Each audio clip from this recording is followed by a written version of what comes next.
How did you actually start drum teching? Like, how did you transition from a live drummer to a drum tech? You know what? That's a good question. I just, I've always just helped out, and I jammed with Ash and all them dudes in Reflux.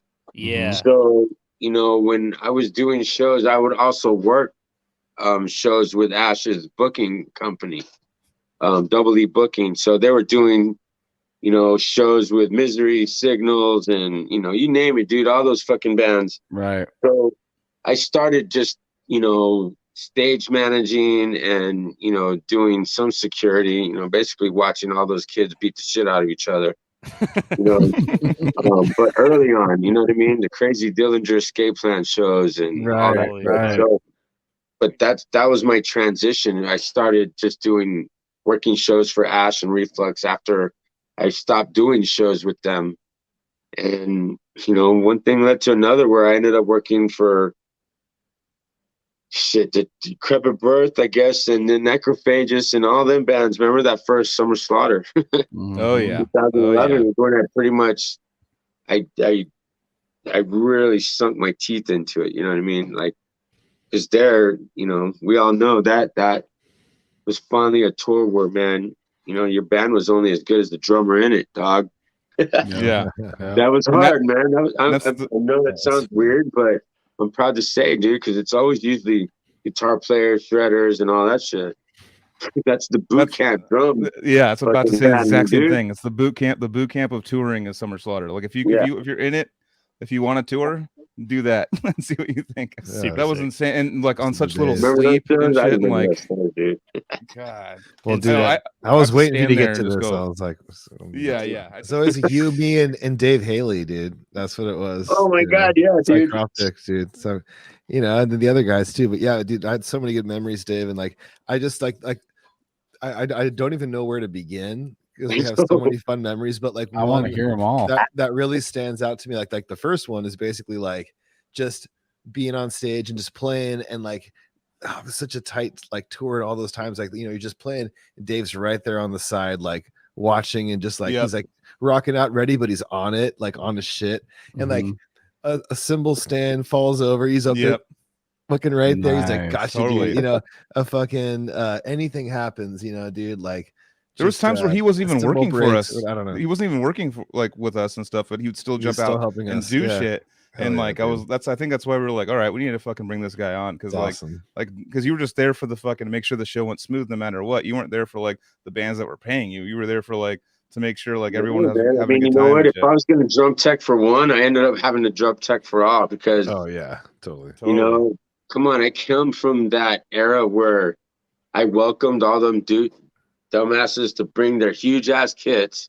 I instigated that bad habit. And man, but we pulled it off and I love that shit, dude. You know what I mean? I love just drums in general. So I was gonna say by Casey saying you're rocking out while you're still like paying attention to making sure it's like you're making sure that everybody's like sounding the best kind of for you and for everybody, but you're like, oh dude, I want to make sure that like everybody can be hearing and be feeling good about the set. And well, exactly, that's a kind of a hard thing. So I've actually had to explain my demeanor with some bands because some of them just think, man, look at this fool, he's just rocking out, he's not even paying attention. But I don't need to visually just look. For one, I'm not even watching the drums because if I'm working for you, I've been on that tour for a while, chances are I'm already knowing what's going on. So, if I'm headbanging and everything's going, I'm just like listening to everything. And that's my cue to let everybody know that, dude, you guys are just shredding. Yeah. You know what I mean? If I'm still kind of like following the beat, but I have my arms crossed, well, that was my way of letting people know, okay, something's up, but don't panic. I'm on it.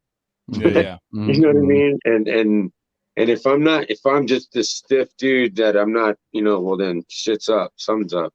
Yeah. But that hardly ever happened, man. You know what I mean? My whole goal was I was there to make sure these dudes felt good enough to where, man, I was rocking out with them. You know what I mean? Totally. I didn't want them to have no problems. And we've been talking a lot about energy at live gigs and stuff too. Like it sounds like you're like this like live shaman type dude who's tapping into the frequencies, and if the frequencies aren't right, dude, you try and stir in the pot, throw a little bit of this in there, do this, that, whatever, and try and mess with the energies of the room, dude. And I try, and sometimes it works, dude, and it's always been a trial and error. There hasn't been one drummer that I hate, that I don't like playing, you know, working for. You know, sometimes I just need to grow at that time and this, that, and the other. But, you know, all around now, my vibe is just that, is to make sure that what they're feeling, dude, sometimes it's amazing how they overthink it. You know what I mean?